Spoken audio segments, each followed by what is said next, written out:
You're watching CW Montana.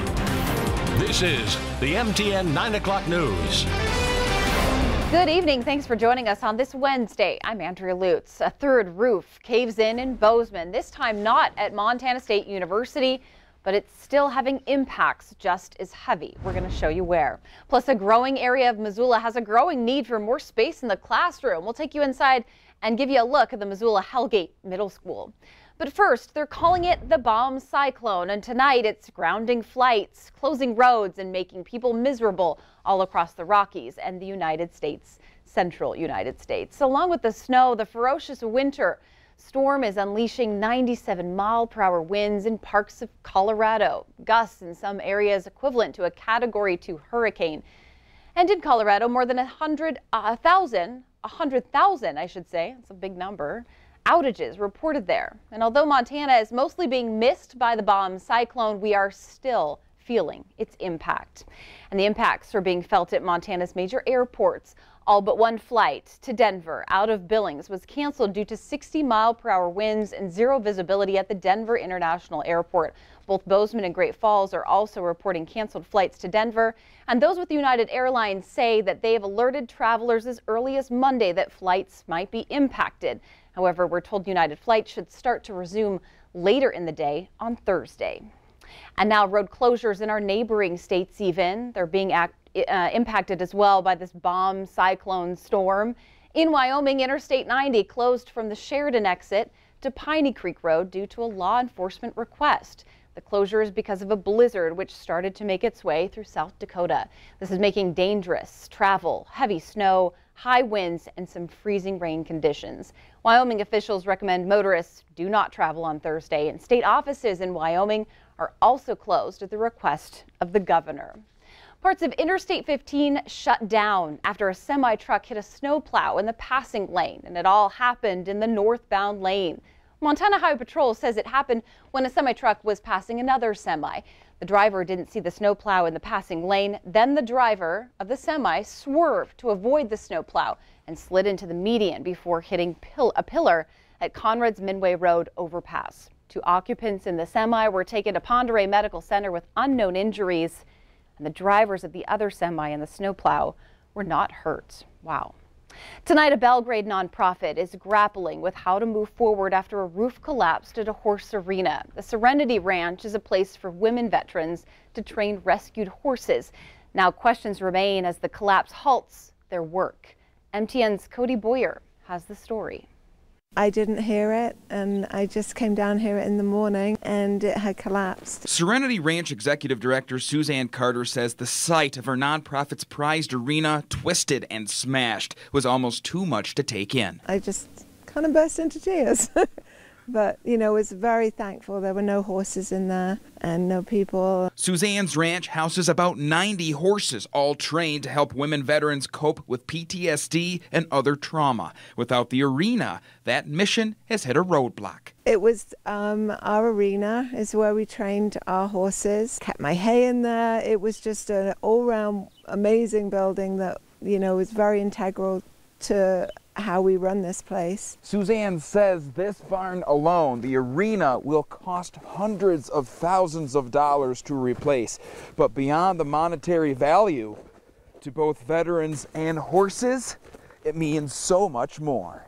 You can't put a price on changing someone's life, and this is what it's about. Rick Franco is the COO of Heroes and Horses, another organization that helps veterans like himself. They too relied on the arena. Without Suzanne and the Serenity Ranch in this arena, we don't know where we would be as an organization.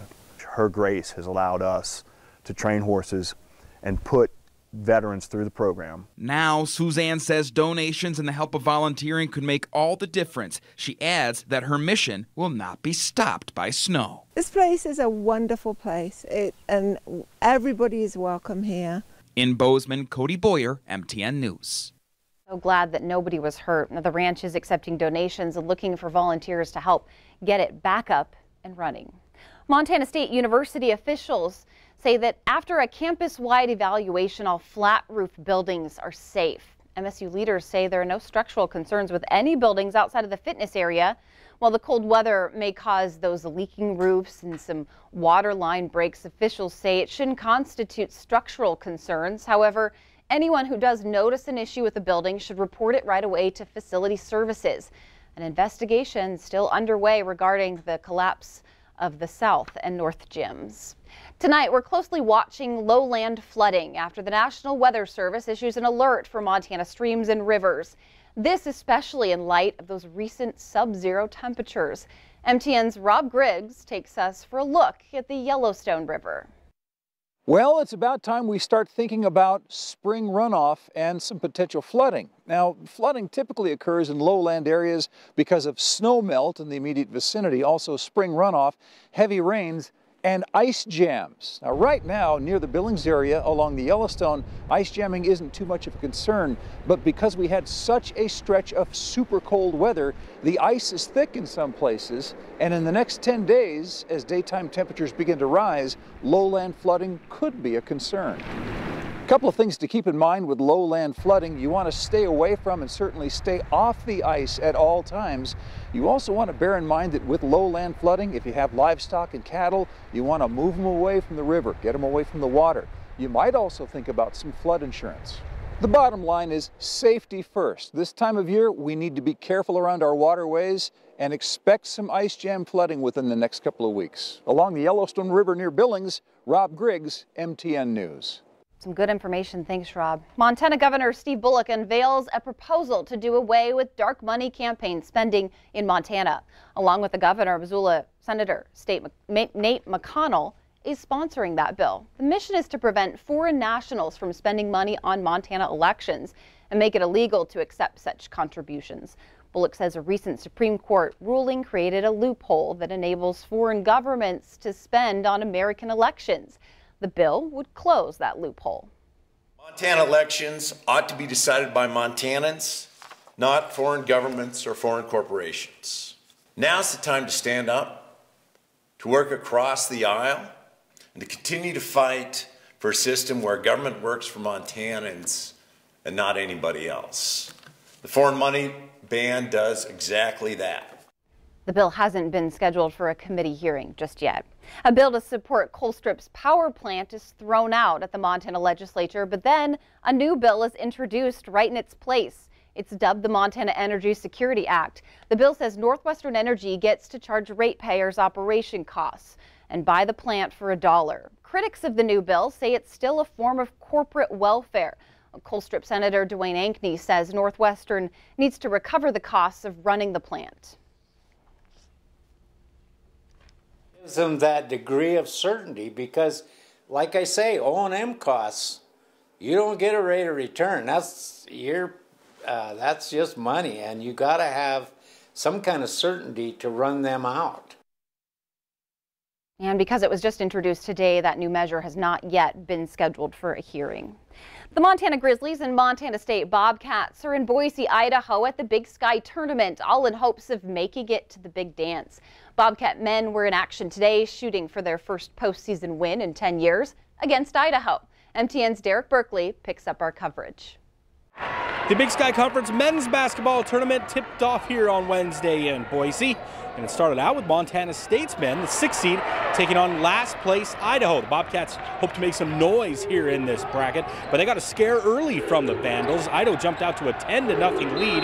Then Montana State responded, went up by as much as 15 in the second half. But Idaho wouldn't go away, and they had the ball down by only 2 in the final seconds. But Tyler Hall came through with a clutch steal, then hit 2 free throws to clinch it, and Montana State survived 75-71. That is the name of the game in March, survive and advance. And now the Cats will get to play in the quarterfinals at 8 o'clock on Thursday night against 3-seed Eastern Washington.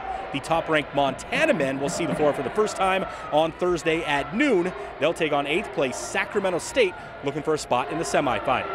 In Boise, Derek Berkeley, MTN Sports. A Great Falls musher voluntarily scratches from the Iditarod race, even as the race continues through parts of Alaska. Brett Brueggemann said a storm knocked out a trail marker, and the move almost meant that Brett passed a checkpoint completely. Well, luckily somebody saw him and yelled at him to stop, but then Brett became pretty worried about his dogs. due to the extreme wind, so he decided that he would scratch. In a Facebook post, Brett said his dog's health and safety are more important than a finish. Still to come on tonight's MTN 9 o'clock news, the solar energy often overlooked, but it's being thrust into the spotlight as Northwestern Energy asks for a rate hike. We're going to take an in-depth look coming up. And right after the break, Bob McGuire tells us how lucky Montana is as that bomb cyclone we were telling you about barely misses us. We'll be right back.